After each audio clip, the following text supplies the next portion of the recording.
গাজীপুর মহানগরের ৪৭ নং ওয়ার্ডে ওরিয়েন্ট ক্লাবের উদ্যোগে মিনিবার ফুটবল টুর্নামেন্ট ফাইনাল খেলা অনুষ্ঠিত হয়। বিস্তারিত থাকছে গাজীপুর টঙ্গী থেকে মোহাম্মদ মাসুম রানার প্রতিবেদনে। গাজীপুর মহানগরের ৪৭ নং ওয়ার্ড মোরকুন মেম্বার পাড়ায় ওরিয়েন্ট ক্লাবের উদ্যোগে মিনিবার ফুটবল টুর্নামেন্টের ফাইনাল খেলা অনুষ্ঠিত হয়েছে। ১০ এপ্রিল শুক্রবার বিকেল ৪ ঘটিকার আয়োজিত এই টুর্নামেন্টের সভাপতিত্ব করেন গাজীপুর জেলা রিপোর্টার্স ইউনিটির সাধারণ সম্পাদক মোহাম্মদ মাসুম রানা। উদ্বোধন করেন মোরকুন পূর্বপাড়া জামে মসজিদের সাধারণ সম্পাদক মোহাম্মদ জামিল হোসেন ও মোহাম্মদ সাজ্জাদ হোসেন। প্রধান অতিথি হিসেবে উপস্থিত ছিলেন মেম্বারপাড়া বাড়িওয়ালা কল্যাণ সমিতির সভাপতি মোহাম্মদ মঞ্জুরুল হক।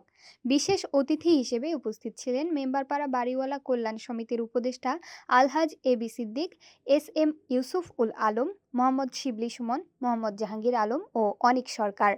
আমন্ত্রিত অতিথিদের মধ্যে ছিলেন বাংলাদেশ হুইলচেয়ার ক্রিকেট দলের অধিনায়ক মোহাম্মদ মহসিন, মোহাম্মদ আরফান শেখ, মোহাম্মদ ইব্রাহিম, মোহাম্মদ রিজন মিয়া লিমন, মোহাম্মদ রাসেল, সানজিদ ও রাকিবুল হাসান দীপু।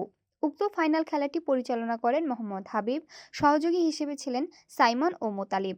আয়োজকদের পক্ষ থেকে জানানো হয়, মিনিবার ফুটবল টুর্নামেন্ট মোট ১৬টি দল অংশগ্রহণ করেছিল। নকআউট সিস্টেমে খেলা পরিচালিত হয়ে দুটি দল ফাইনালে উত্তীর্ণ হয়। টিম মহসিন ও হোয়াইট ক্যাপ হাউস টিমকে ২-০ গোলে টাই ব্রেকারে হারিয়ে টিম মহসিন চ্যাম্পিয়ন ট্রফি জিতে নেয়। অতিথিরা মনোমুগ্ধকর পরিবেশে এই খেলা উপভোগ করেন। প্রধান অতিথি মঞ্জুরুল হক বলেন, শারীরিক ফিটনেসের জন্য খেলাধুলার কোনো বিকল্প নেই। সমাজ থেকে মাদক নির্মূল করতে হবে। তাই প্রতিদিন শিশু কিশোরদের সর্বনিম্ন ১ ঘন্টা মাঠে কাটাতে হবে। তাহলে শিশু কিশোরদের মনোমানসিকতার পরিবর্তন ঘটবে। ক্রীড়া ও সামাজিক সম্প্রীতি বৃদ্ধিতে এ আয়োজন গুরুত্বপূর্ণ ভূমিকা রাখবে বলে আশা প্রকাশ করেন অতিথিরা।